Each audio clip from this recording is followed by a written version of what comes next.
Cricket ಜಗತ್ತಿನ interesting ಸುದ್ದಿಗಳನ್ನು quick ಆಗಿ ಹೇಳ್ತೇನೆ ಕ್ರಿಕೆಟ್ ರೌಂಡ್ ನಲ್ಲಿ. ನಾನು ಶಾಂತ. ನೀವು ಸುದ್ದಿಯಾನದ ಸಬ್ಸ್ಕ್ರೈಬರ್ ಆಗೋದಕ್ಕೆ ಮರಿಬೇಡಿ. ಭಾರತ ಮತ್ತು ದಕ್ಷಿಣ ಆಫ್ರಿಕಾ ನಡುವೆ 3 ಪಂದ್ಯಗಳ ಏಕದಿನ ಸರಣಿ ನವೆಂಬರ್ 30 ಅಂದರೆ ನಾಳೆಯಿಂದ ಆರಂಭವಾಗಲಿದೆ. ಮೊದಲ ಏಕದಿನ ಪಂದ್ಯ ರಾಂಚಿಯಲ್ಲಿ ನಡೆಯಲಿದೆ. ದಕ್ಷಿಣ ಆಫ್ರಿಕಾ ಟೆಸ್ಟ್ ಸರಣಿಯಲ್ಲಿ ಭಾರತವನ್ನು ವೈಟ್ ವಾಶ್ ಮಾಡಿದ್ದು, ಏಕದಿನ ಸರಣಿಯಲ್ಲಿ ಆ ಸೇಡನ್ನು ತೀರಿಸಿಕೊಳ್ಳೋಕೆ ಭಾರತ ಕಾಯ್ತಾ ಇದೆ. ಶುಭ್ಮನ್ ಗಿಲ್ ಗಾಯಗೊಂಡಿರೋದ್ರಿಂದ ಏಕದಿನ ಪಂದ್ಯದಲ್ಲಿ ರೋಹಿತ್ ಶರ್ಮಾ ಜೊತೆಗೆ ಯಾರು ಆರಂಭಿಕರಾಗಿ ಆಡ್ತಾರೆ ಎನ್ನುವಂತ ಕುತೂಹಲ ಇದೆ. ರೋಹಿತ್ ಶರ್ಮಾ ಜೊತೆಗೆ ಆರಂಭಿಕ ಸ್ಥಾನಕ್ಕೆ ಯಶಸ್ವಿ ಜೈಸ್ವಾಲ್, ಋತುರಾಜ್ ಗಾಯಕ್ವಾಡ್ ಹಾಗೆ ಕೆಎಲ್ ರಾಹುಲ್ ನಡುವೆ ಪೈಪೋಟಿ ಇದೆ. ಈ ಮೂವರಲ್ಲಿ ಜೈಸ್ವಾಲ್ ಇನ್ನಿಂಗ್ಸ್ ಅನ್ನು ಆರಂಭಿಸುವಂತ ಸಾಧ್ಯತೆ ಇದೆ.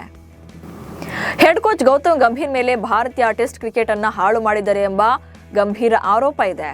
ಬಿಸಿಸಿಐ ಕೂಡ ಗಂಭೀರ್ ಮೇಲೆ ಗರಂ ಆಗಿದ್ದು, ಮುಂದಿನ ವರ್ಷದ ಆರಂಭದ ತಿಂಗಳುಗಳಲ್ಲಿ T20 ವಿಶ್ವಕಪ್ ಮೂಲಕ ದೊಡ್ಡ ಪರೀಕ್ಷೆ ಎದುರಾಗಲಿದೆ.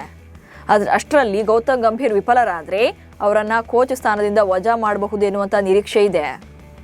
ಟೆಸ್ಟ್ ಸರಣಿಯಲ್ಲಿ ವೈಟ್ ವಾಶ್ ಆಘಾತ ಅನುಭವಿಸಿರುವುದಕ್ಕೆ ಕಪಿಲ್ ದೇವ್ ಭಾರತ ತಂಡದ ಆಟಗಾರರನ್ನ ತರಾಟೆಗೆ ತೆಗೆದುಕೊಂಡಿದ್ದಾರೆ. ಸರಣಿಯುದ್ದಕ್ಕೂ ಕೂಡ ಭಾರತ ತಂಡ ದಕ್ಷಿಣ ಆಫ್ರಿಕಾ ಬೌಲರ್ಗಳ ವಿರುದ್ಧ ನಿರಂತರವಾಗಿ ವೈಫಲ್ಯ ಅನುಭವಿಸಿತ್ತು. ಈ ಹಿನ್ನೆಲೆ ಸ್ಪಿನ್ ವಿರುದ್ಧದ ಪ್ರದರ್ಶನ ಸುಧಾರಣೆ ಆಗಬೇಕು ಅಂದ್ರೆ ಆಟಗಾರರು ದೇಶಿ ಕ್ರಿಕೆಟ್ ಅನ್ನು ಯಾಕೆ ಆಡ್ತಾ ಇಲ್ಲ ಅಂತ ಪ್ರಶ್ನೆ ಮಾಡಿದ್ದಾರೆ. ವಿವಿಧ ಪಿಚ್ಗಳಲ್ಲಿ ಉತ್ತಮ ದೇಶಿ ಕ್ರಿಕೆಟ್ ಆಡದೇ ಇರೋದೇ ಇದಕ್ಕೆ ಕಾರಣ ಎಂದಿದ್ದಾರೆ. ಪಲಾಶ್ ಮುಚ್ಚಲ್ ಮತ್ತು ಸ್ಮೃತಿ ಮಂದನ ಅವರ ವಿವಾಹ ಸಾಕಷ್ಟು ವಿವಾದಗಳನ್ನು ಹುಟ್ಟುಹಾಕಿದೆ.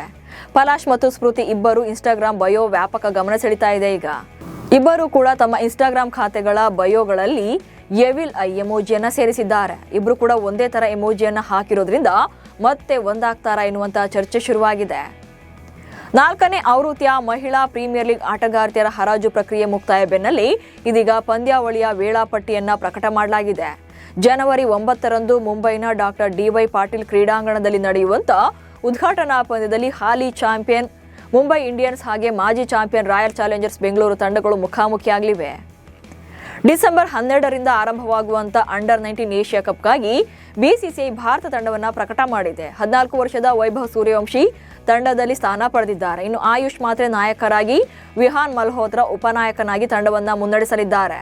ರೈಸಿಂಗ್ ಸ್ಟಾರ್ ಏಷ್ಯಾ ಕಪ್ನಲ್ಲಿ ವೈಭವ್ ಅವರ ಆಟ ಅಭಿಮಾನಿಗಳು ಸಾಕಷ್ಟು ನಿರೀಕ್ಷೆ ಮೂಡಿಸಿದೆ. ಇದೀಗ ಅವರ ಅಂಡರ್ 19 ಏಷ್ಯಾ ಕಪ್ನಲ್ಲೂ ಕೂಡ ತಮ್ಮ ಅಬ್ಬರವನ್ನ ಮುಂದುವರಿಸಲಿ ಅಂತಿದ್ದಾರೆ ಅಭಿಮಾನಿಗಳು.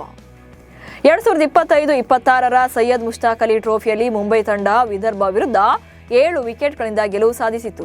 ಯುವ ಆಟಗಾರ ಆಯುಷ್ ಮಾತ್ರೆ 53 ಎಸೆತಗಳಲ್ಲಿ ಅಜೇಯ 110 ರನ್ ಗಳಿಸಿ ಗೆಲುವಿನ ರೂವಾರಿಯಾದರು. ಆಯುಷ್ ಮಾತ್ರೆ 8 ಬೌಂಡ್ರಿ ಹಾಗೆ 8 ಸಿಕ್ಸರ್ಗಳನ್ನು ಬಾರಿಸಿದ್ರು. ಈ ಮೂಲಕ ಕೇವಲ ಬೌಂಡ್ರಿಗಳಿಂದಲೇ 80 ರನ್ಗಳನ್ನು ಕಲೆ ಹಾಕಿದ್ರು.